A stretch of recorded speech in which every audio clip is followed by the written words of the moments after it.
झारखंड में एक बार फिर ईडी सक्रिय हो चुका है। जैसा हम आपको बताए थे, दिखाए थे कि 4 अप्रैल को ईडी पीपी कंपाउंड स्थित आयुष्मान भारत से जुड़ा हुआ जो मामला है, उसमें वो रेड वहाँ पे किया था, ईडी के द्वारा किया गया था जो रेड है। और एक बार फिर ईडी रांची में और झारखंड में सक्रिय दिख रही है।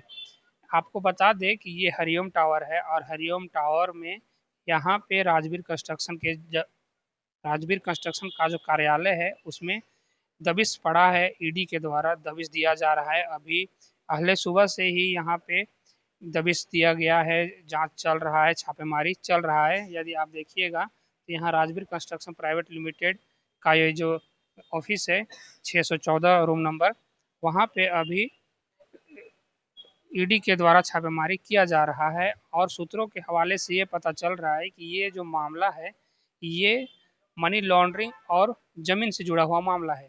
ज़मीन से जुड़ा हुआ मामला, ये जो मामला है वो बोकारो का मामला है। बोकारो में 103 एकड़ जो संरक्षित वन भूमि है उसके खरीद फरोख्त का ये जो मामला है उससे जुड़ा हुआ है। फर्जी दस्तावेज बना के भूमि का आदान प्रदान, खरीद फरोख्त किया गया है। इसी को लेके यहाँ पे जो ईडी है उसके द्वारा यहाँ दबिश दिया गया है। और बोकारो में भी, बोकारो के टोटल 16 ठिकानों पे अभी एक साथ दबिश दिया गया है और दबिश देने के साथ में जांच चल रहा है। बाकायदा आपको बता दें कि ईडी की टीम आज सुबह यहाँ पे सेंट्रल फोर्सेस के साथ में पहुंची है। और सेंट्रल फोर्सेस यहाँ पे आप देख सकते हैं कि जो गेट है ऑफिस का, जो कार्यालय का जो गेट है, गेट के सामने सुरक्षाकर्मी लगाए गए हैं। किसी को भी अंदर आने जाने की अनुमति नहीं है। यदि आप इधर देखिएगा तो इधर भी फोर्स लगाए लगाए गए हैं और यहाँ भी फोर्स डिप्लॉय किया गया है, वो बैठे हुए हैं। और यहाँ से किसी को भी आने जाने की अनुमति नहीं है। जब तक ये दबिश चल रहा है, जब तक ये छापेमारी चल रहा है, तब तक किसी को भी अंदर से ना बाहर आने की अनुमति है, ना बाहर से अंदर जाने की अनुमति है। और साथ ही अभी टोटल 16 ठिकानों पे छापेमारी चल रही है। बोकारो के जितने भी ठिकाने हैं उसमें छापेमारी चल रही है। राजवीर कंस्ट्रक्शन का जो ऑफिस है वहाँ ये चल रहा है। अभी तक ईडी के द्वारा ये स्पष्ट नहीं किया गया है कि उनके हाथ क्या लगा है, लेकिन ऐसा माना जा रहा है कि उनके हाथ में बहुत से दस्तावेज ऐसे लगे हैं जिसके खुलासे से बहुत से जो अधिकारी हैं, बहुत से जो नेता मंत्री हैं, वो भी इसके जद में आ सकते हैं। ये जो मामला है वो मनी लॉन्ड्रिंग का बताया जा रहा है। बोकारो का जो वन भूमि है, जो संरक्षित वन भूमि है, जिसका खरीद फरोख्त नहीं किया जा सकता है, उसका फर्जी दस्तावेज बना के उसका खरीद फरोख्त किया गया है। यही अभी से अभी जो जानकारी निकल कर आ रही सामने, यही जानकारी है। और साथ ही आपको बता दें कि वो रांची, बोकारो के साथ में बिहार के भी कई ठिकाने हैं, वहाँ कुल 16 ठिकानों पे छापेमारी किया जा रहा है, ऐसा बताया जा रहा है। अभी दबिश जो है वो लगातार चल रहा है ईडी के द्वारा।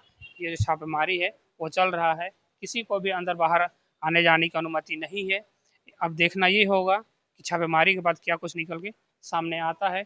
जब इसका खुलासा होगा तो क्या कुछ सामने आता है वो देखना दिलचस्प होगा कि इसकी जद में कौन कौन आते हैं। आपको बता दें कि जो लोकसभा चुनाव था उससे पहले छापेमारी चल रहा था। जो हेमंत सोरेन है वो भी ईडी की जद में आए थे। भूमि का जो मामला था उसमें उनको बाकायदा जेल भी जाना पड़ा था। उसके बाद ईडी रांची और झारखंड में लगभग शांत दिख रही थी। लेकिन अभी कुछ दिनों पहले, जैसे कि आपको बताया कि आयुष्मान भारत को लेके जो घोटाला है उसको लेके ईडी छापेमारी कर रही थी। अब और भी जो ईडी है वो सक्रिय हो चुकी, इन्फोर्समेंट डायरेक्टरेट जो है वो सक्रिय हो चुकी है। आप बता दें आपको कि ये हरिओम टावर का 6 फ्लोर में राजवीर कंस्ट्रक्शन का जो ऑफिस है उसमें छापेमारी चल रहा है। किसी को भी अंदर आने जाने की अनुमति नहीं है।